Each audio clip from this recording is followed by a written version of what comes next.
Hello, I'm Becca King-Reed.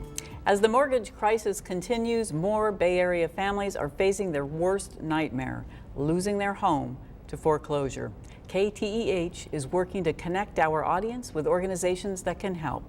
And with me today is Sharleen Kilgore, HUD Programs Coordinator for Project Sentinel. Now let's say that nightmare occurs and your home goes into foreclosure. What happens first? Can you talk a little bit about that the notice of intent? Okay, well, a notice of intent is a notice of intent to foreclose. It's also referred to as a notice of intent to accelerate the loan. And basically what that means is that the process is beginning. Typically, the notice would be received somewhere between 60 and 90 days after the first delinquency. After that notice is received, well, when that notice is received, it's going to talk about the amount that's past due, the full amount, and the full amount? The whole amount of the mortgage? No, the Just full amount of the delinquency. Okay. Mm-hmm. And what needs to happen, then what the period is that the borrower has to bring that loan current or make alternative arrangements. And that notice is typically giving the borrower about 30 days to either bring that delinquency current or to make an alternative arrangement. And then what happens? What happens after they receive that document? Well, if they're unable to bring the loan current or make an alternative arrangement with the lender, then the lender will forward it to the foreclosure committee at their office. The loan will be reviewed and typically forwarded on for filing of a foreclosure. Once that foreclosure is filed, the borrower has 90 days to try to work something out. During this period, they can be proactively on their own or working with a housing counseling agency trying to get a loan modification. But after the 90 days has come and gone, if they haven't been able to work something out, then it goes to the final stage, which is the trustee sale. This is a very public time. It's when the property will be publicly posted that it's in foreclosure, published that it's in foreclosure. Notices will be placed on the property advising that there is a trustee sale and what that date of that trustee sale is.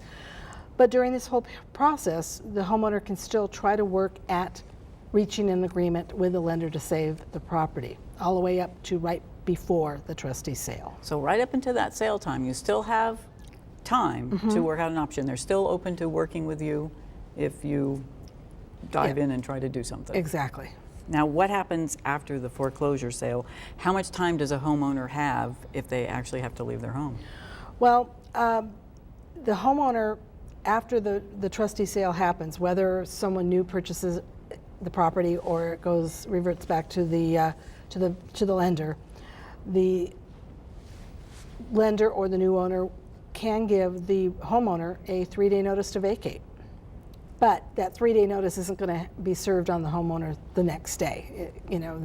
There's a process. First of all, the new title has to be recorded, and then the lender or the new owner will issue this notice, and it could be a few days later, it could be several weeks later, but it is, once that trustee sale happens, the homeowner, it's a final thing, and the homeowner needs to be preparing to move, because move is what they're going to have to do.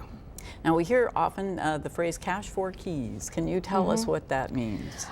Cash for keys is an agreement that the lender reaches with the homeowner to vacate by a specific date and vacate the property in a relatively good condition. Clean, not vandalized, not damaged. And in turn, you turn in the keys, and in turn they will provide you with an agreed upon amount of money.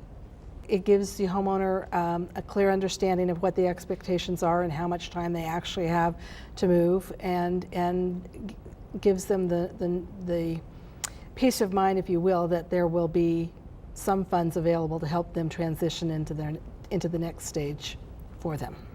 Now, if you go through this process and your home is foreclosed upon, will you ever be able to buy a home again? Yes. The different types of loans, of course, we have the government loans, which are the FHA and the VA, and they're typically saying 2 to 4 years, rebuilding your credit, and working, you should be able to buy again within two to 3 years, really. On a conventional loan, it's more like 3 to 4. That's Sharleen Kilgore of Project Sentinel. For more information and links to organizations that can help, please go to our website at kteh.org.